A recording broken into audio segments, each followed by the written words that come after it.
નવરાત્રિ 2024નું આયોજન વિવિધ અર્વાચીન અને પ્રાચીન ગરબીઓ જે છે એ રાજકોટ શહેરમાં થશે. તો આને ધ્યાનમાં રાખીને રાજકોટ શહેરની લાયસન્સ બ્રાન્ચ દ્વારા વિવિધ અર્વાચીન ગરબીઓને મંજૂરી આપવામાં આવતી હોય છે.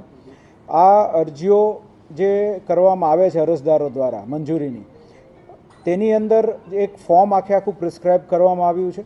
અરજદાર જ્યારે પોતાની અરજી કરે ત્યારે પોતાની સંપૂર્ણ વિગત, પોતે ટિકિટ માટેના કેટલા દરો રહેશે, એટલે કે જે બુકિંગ લાયસન્સ મેળવવાના છે તેની સાથે સાથે એણે પરફોર્મન્સ લાયસન્સ માટેનું જે પ્રોસિજર આખી કરવાની છે એ એણે કરવાની રહેશે. અને એની શરતોની અંદર અમુક અમે ગુજરાત પબ્લિક સેફ્ટી એક્ટને ધ્યાનમાં રાખીને પણ શરતોનો ઉમેરો કર્યો છે, અને તે ઉપરાંત પણ જનરલ પબ્લિકની સેફ્ટી માટે ધ્યાનમાં રાખીને અમુક શરતોનો ઉમેરો કર્યો છે. જેની અંદર સૌપ્રથમ તો એક છે પબ્લિક લાયબિલિટી ઇન્સ્યોરન્સ પોલિસી લેવાની રહેશે, જેમાં જે કોઈ પણ લોકો જે ગરબાનું આયોજન કરી રહ્યા છે તો ત્યાં જે લોકો આવી રહ્યા છે તેની સુરક્ષાને ધ્યાનમાં રાખીને એક ઇન્સ્યોરન્સ પોલિસી જે છે એ એમણે લેવાની રહેશે. તે ઉપરાંત જે છે ત્યાં CCTV cameras entry exit gates પર અનિવાર્યપણે લગાવવાના રહેશે. સિક્યુરિટી એજન્સીઝ જે છે તેની સંપૂર્ણ વિગત પોલીસને આપવાની રહેશે. તે ઉપરાંત જે અલગ અલગ માહિતી જે આપણે તે લોકો પાસેથી મગાવી છે તેની અંદર ફાયર એનઓસી જે છે એ ફાયર એનઓસી તે લોકોએ મેળવીને જમા કરાવવાનું રહેશે. વિદ્યુત નિરીક્ષકનું ઇલેક્ટ્રિકલ ફિટિંગ અંગેનું જે સર્ટિફિકેટ છે તે જમા કરાવવાનું રહેશે. ઇમરજન્સી ડૉક્ટરની વ્યવસ્થા અને એમ્બ્યુલન્સની વ્યવસ્થા જે ગરબીના આયોજકોએ પોતાને ત્યાં રાખવાની રહેશે. સ્ટ્રક્ચરલ સ્ટેબિલિટી અંગેનું પ્રમાણપત્ર રાખવાનું રહેશે.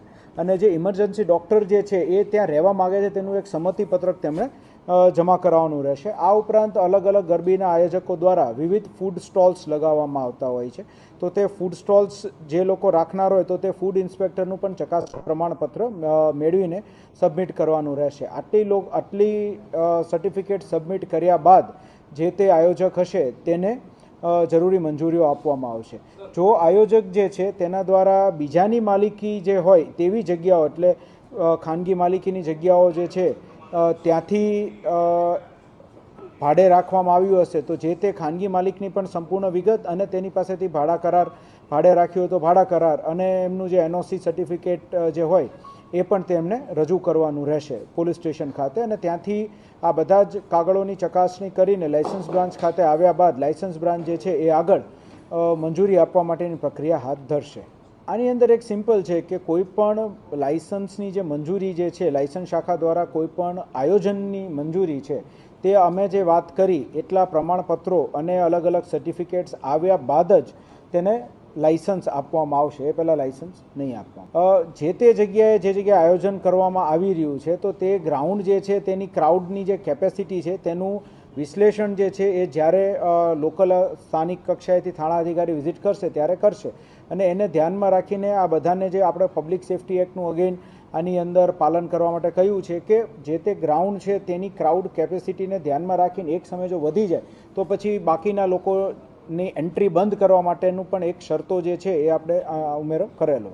આ જે એકવાર જે લોકોને મંજૂરી મળશે અને ગરબાનું આયોજન કરશે તો ત્યાં લોકોની સુરક્ષા અર્થે જે છે એ પોલીસ પોતાનું પેટ્રોલિંગ પણ અલગ અલગ વિસ્તારોમાં રાખશે. તે ઉપરાંત શી ટીમ્સ જે છે એ પણ અલગ અલગ ગરબીઓની અંદર પ્રાઇવેટ ડ્રેસીસની અંદર પોતાના અમુક જગ્યાએ જ્યાં જરૂર પડે ત્યાં યુનિફોર્મમાં એ પેટ્રોલિંગને એવું કરતા રહેશે. અને તે ઉપરાંત ક્રાઇમ બ્રાન્ચના લોકો જે છે એ પણ પ્રાઇવેટ ડ્રેસની અંદર અલગ અલગ જગ્યાએ પેટ્રોલિંગ કરતા રહેશે.